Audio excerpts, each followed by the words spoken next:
नहीं आया। आज हम जो आप लोगों को पढ़ाने जा रहे हैं या हम लोग जो डिस्कस करेंगे वो है characteristics of a coach. Characteristics of a coach, एक कोच की क्या खासियत हैं, या कह सकते हैं क्या खूबियां हैं, या कह सकते हैं क्या विशेषताएं हैं। एक कोच में ऐसी कौन कौन सी खूबियां या बातें होनी चाहिए कि जिससे हम ये डिसाइड कर सकें कि वो कोच एक अच्छा कोच है।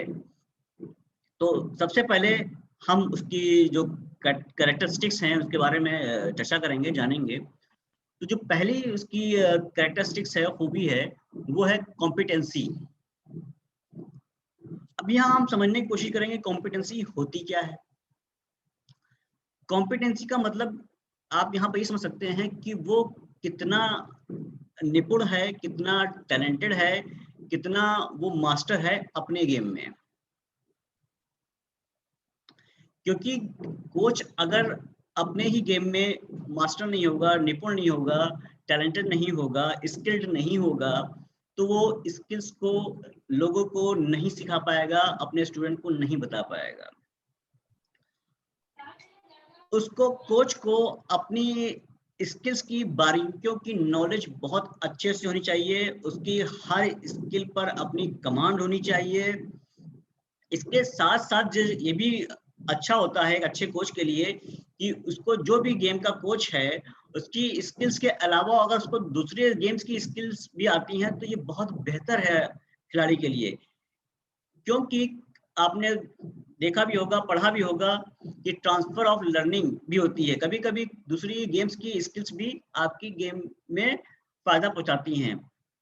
तो इसी तरह किसी भी कोच को अपनी गेम की स्किल्स के साथ साथ अगर और मुख्तलिफ गेम की स्किल्स उसको आती हैं तो वो किसी भी खिलाड़ी को, किसी भी स्टूडेंट को, किसी भी लर्नर को वो बहुत अच्छे से सिखा सकता है।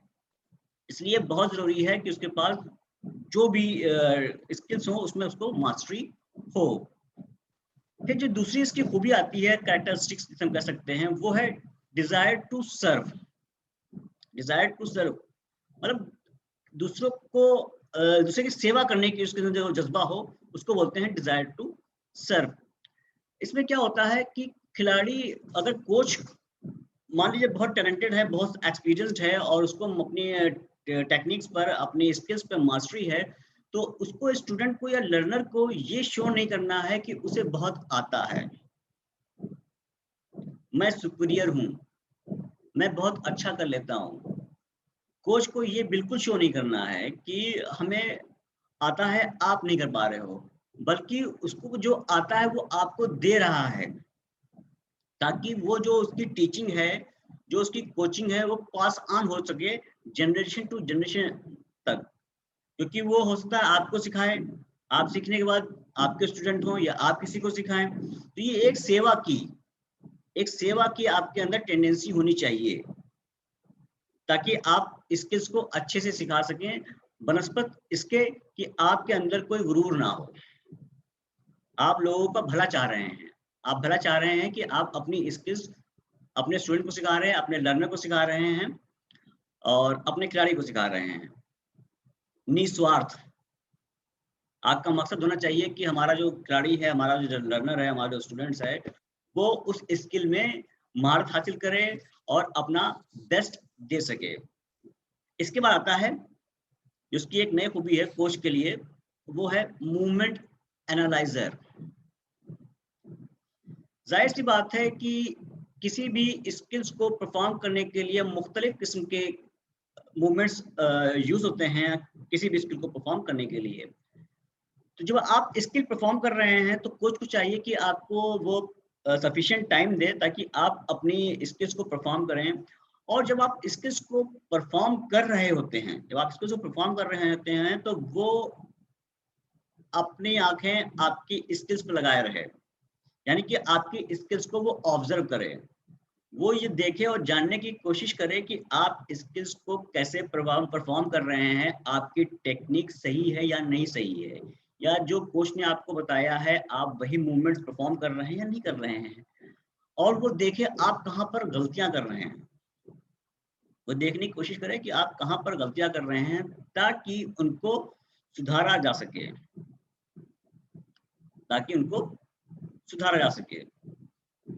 तो इस तरह अगर वो अच्छा मूवमेंट एनालाइजर होगा, तो आपकी मूवमेंट्स की बारीकियों को पकड़कर और उनको सुधारने की कोशिश करेगा, जिसकी वजह से आपको स्किल्स में धीरे धीरे परफेक्शन आना शुरू होगा, और वो परफेक्शन एक दिन मास्टरी में तब्दील हो जाएगा और आप उस स्किल के मास्टर बन जाएंगे।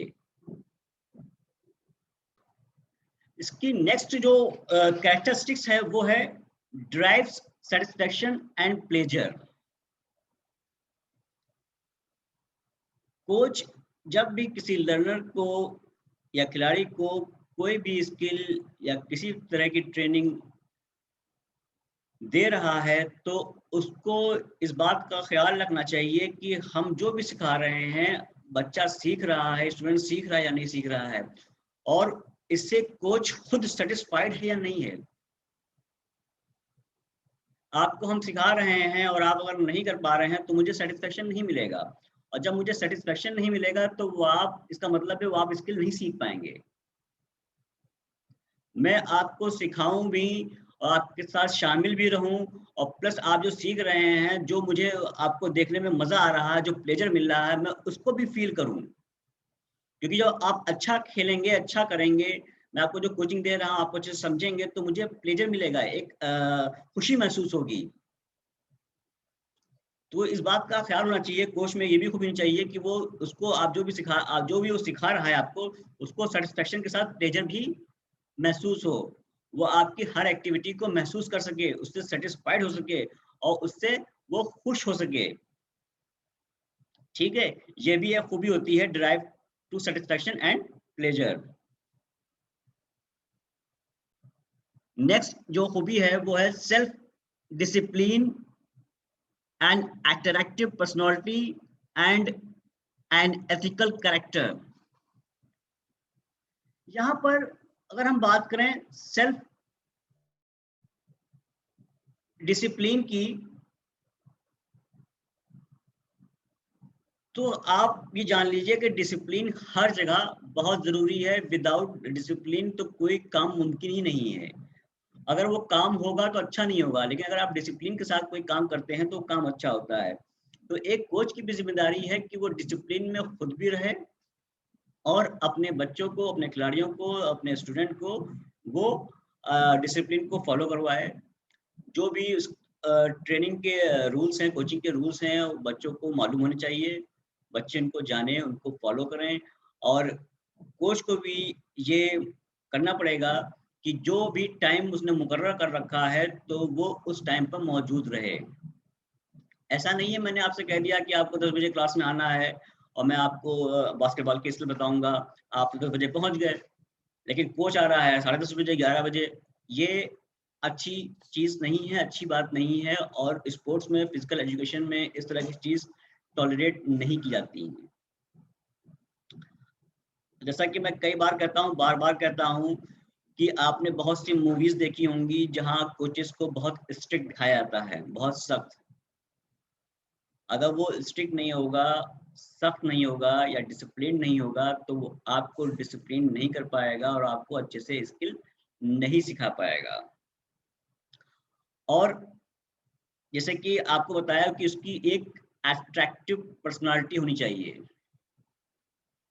अट्रैक्टिव पर्सनालिटी का मतलब ये है कि उसका जो पर्सनालिटी है वो एक बहुत इम्प्रेसिव होनी चाहिए, ताकि आप उसकी पर्सनालिटी से मुतमईन हो, उसकी बातों को ध्यान से सुने, गौर से सुने, उसकी बताई हुई चीज़ों को फॉलो करें। जो भी उसने स्किल्स में बारीकियां बताई हैं, या जो भी मूवमेंट्स बताए हैं, या जो भी एंगल्स बताए हैं, आप उनको फॉलो करें। क्योंकि जब अट्रैक्टिव पर्सनालिटी होती है, तो हम खुद ब खुद उसकी तरफ अट्रैक्ट होते हैं। ठीक है, फिर आती है उसके कैरेक्टर की बात।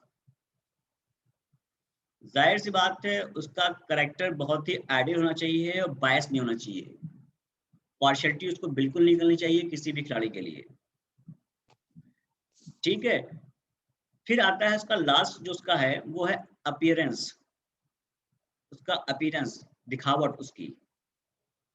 जाहिर सी बात है कि अगर कोच हेल्दी है, फिट है, और उसकी जो बॉडी है एथलेटिक बॉडी है, तो ज़ाहिर सी बात है उसका आप पर ज़्यादा असर पड़ेगा, आप उसकी तरफ ज़्यादा अट्रैक्ट होंगे और जो भी बताएगा वो अच्छे से वो खुद भी परफ़ॉर्म कर लेगा और आपसे भी वो अच्छे से परफ़ॉर्म करवा पाएगा। इसलिए उसका अपीयरेंस, उसकी दिखावट है, वो काफ़ी इम्प्रेसिव होनी चाहिए ताकि उसका इम्पैक्ट आप पर पड़े।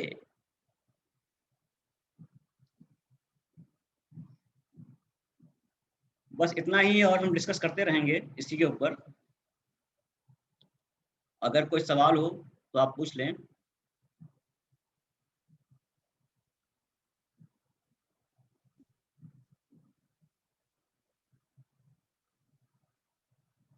ठीक है, फिर हम यहाँ पर अपना लेक्चर खत्म कर रहे हैं। बाकी क्योंकि कुछ लेक्चर रिकॉर्ड किया जाएगा ये